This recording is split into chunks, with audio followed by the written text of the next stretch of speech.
Hello viewers, আসসালামু আলাইকুম। কেমন আছেন সবাই? আশা করি সবাই ভালো আছেন। তো আমি আপনাদের জন্য আজকে এমন একটি ডেজার্ট নিয়ে এসেছি যেটা দেখলেই জিভে জল এসে যায়, আর সেটা হচ্ছে আম আর দুধের লেয়ার পুডিং। তো চলুন ভিউয়ার্স, শুরু করা যাক।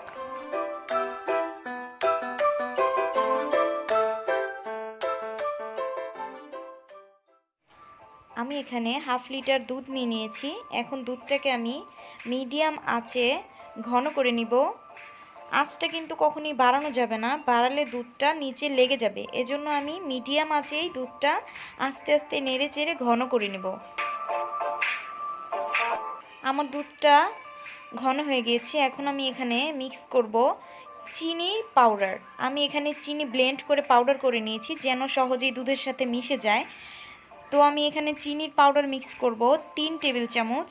তারপর আবার আস্তে আস্তে নাড়তে থাকবো যেন চিনিটা আর দুধটা ভালোভাবে মিশে দুধটা আরও ঘন হয়। এজন্য সবগুলো দুধে আগার আগার পাউডার মেশানো যাবে না, একটু একটু করে মেশাতে হবে। কারণ আমি যদি সবগুলো দুধে আগার আগার পাউডার মিশিয়ে ফেলি তাহলে পুরোটা দুধই জমে যাবে। এজন্য আমি একটুখানি দুধ অন্য একটা পাত্রে উঠিয়ে নিয়ে সেখানে আগার আগার পাউডার মিশাবো। মিশিয়ে আমি পাতিলে আবার ঢেলে দিব। আমি কিন্তু অর্ধেকখানি দুধ আলাদা রেখে দিয়েছি, বাকি যতটুকু দুধ ছিল সেখানেই আমি আগার আগার পাউডার মেশাবো। আগার আগার পাউডার মেশানোর পর আমি আবার এটা ঢেলে দিব দুধে।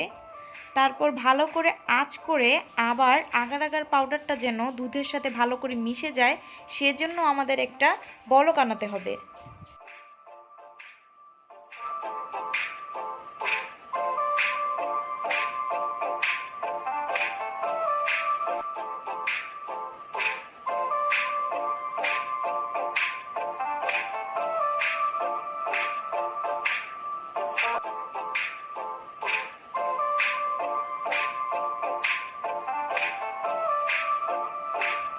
পাউডারটা ভালো করে মিশে গেছে। এখন আমি যে পাত্রে পুডিং সেট করব সে পাত্রে মিশ্রণটি ঢেলে দেব। তো দেখুন, এভাবে ঢেলে দেওয়ার পর উপরে যে বাবলসগুলো আছে সেগুলো আপনারা চামচ দিয়ে সরিয়ে দিবেন। এখানে আমি 3টি মিষ্টি আম ছিলে নিয়ে ব্লেন্ডারে দিয়েছি। এখন আমি এটা ব্লেন্ডার করে মিহি করে নেব। ব্লেন্ডার না করলে কিন্তু আমের দানা দানাগুলো থেকে যাবে, পুডিংটা ভালো হবে না। এজন্য আমি এটা ব্লেন্ডার করে নেব। দেখুন, ব্লেন্ডার করার পর আমটা কতটা স্মুথ হয়েছে, ক্রিমি হয়েছে। এখন এটা পুডিং বানানোর জন্য রেডি। তো দেখুন, আমি সবগুলো আম একটু 1 কাপ পানি দিয়ে পাতিলে নিয়ে নেড়ে চেড়ে বলক আনিয়ে নিব। বলক আনানোর পর এখান থেকেও আমি কিন্তু অর্ধেক অন্য একটা পাত্রে ঢেলে নিব। বাকিটুকুতে আমি আগার আগার পাউডার মেশাবো।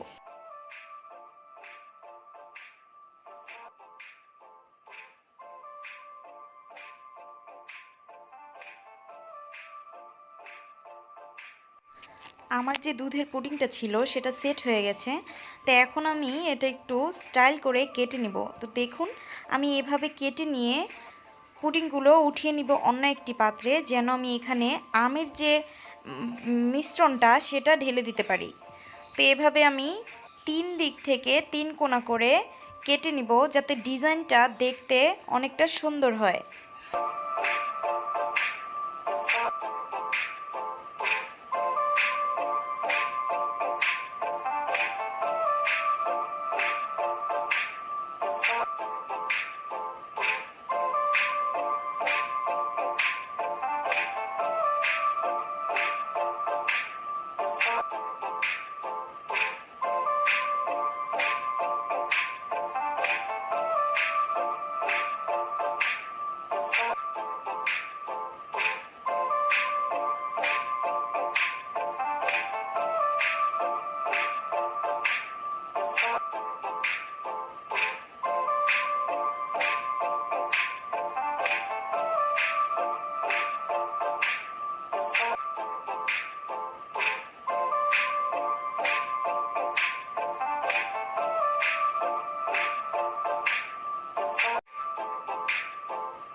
এখন আমি আমের মিশ্রণটিতে আগার আগার পাউডার মিক্স করব। তো আগার আগার পাউডার মিক্স করার জন্য পাতিলেই কিন্তু আগার আগার পাউডার ডাইরেক্ট ঢেলে দেওয়া যাবে না। আলাদা একটি পাত্রে মিশ্রণটি উঠিয়ে একটু হালকা ঠান্ডা করে আগার আগার পাউডারটা মিক্স করতে হবে।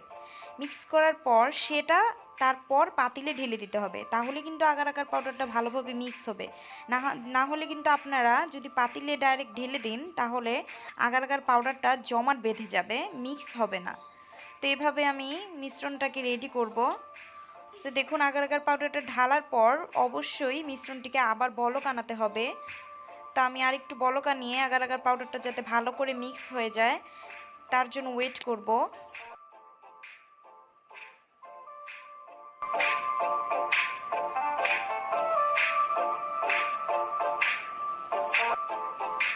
মিশ্রণটি রেডি। উপরে বাবলসগুলো আমি ফেলে দিয়ে সেই পাত্রে আমি মিশ্রণটি ঢেলে দিব।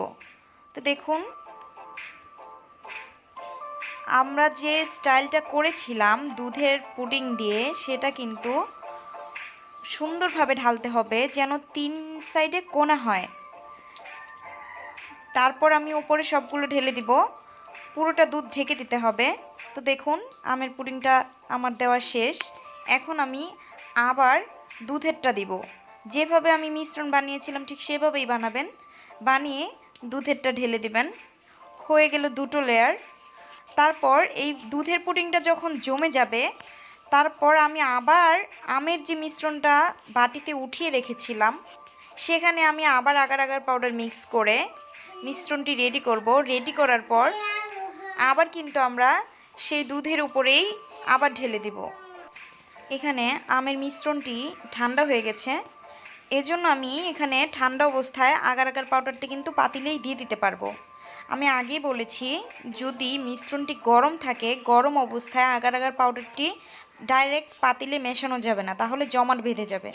তো এখন যেহেতু এটা আমার ঠান্ডা আমি ডাইরেক্ট পাতিলে দিয়ে মিশিয়ে নিচ্ছি। আগে মেশানোর পর আমি এখন চুলায় আঁচ দিয়ে এটা বলক আনিয়ে নিব।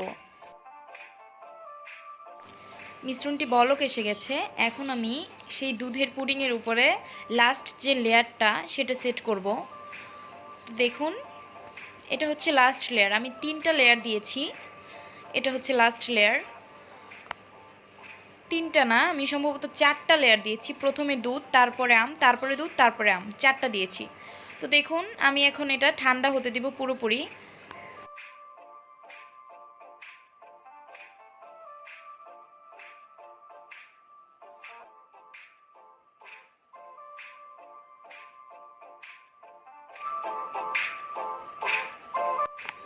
আমার পুডিংটা ঠান্ডা হয়ে গেছে। এখন আমি একটি সমতল প্লেট নিয়ে এই বাটির উপরে রেখে উপর করে দিব যাতে পুডিংটা নেমে যায় সুন্দরভাবে। তো দেখুন 1 2 3, ওয়াও দেখুন কতটা সুন্দর হয়েছে আর কি সুন্দর লেয়ারগুলো হয়েছে। এটা কিন্তু যতটাই দেখতে সুন্দর লোভনীয়, খেতে কিন্তু ঠিক ততটাই মজা। আপনারা অবশ্যই বাসায় ট্রাই করে দেখবেন আমার রেসিপিটা। আর আমার ভিডিও কেমন লাগলো কমেন্টস বক্সে জানাবেন। কোনো প্রশ্ন থাকলে কমেন্টসে জানাবেন, আমি আপনাদেরকে উত্তর দেওয়ার চেষ্টা করব। সো ভিউয়ার্স, আমার ভিডিও যদি ভালো লেগে থাকে তাহলে অবশ্যই সাবস্ক্রাইব করবেন এবং পাশে থাকা বেল আইকনে ক্লিক করে দেবেন। ধন্যবাদ সবাইকে।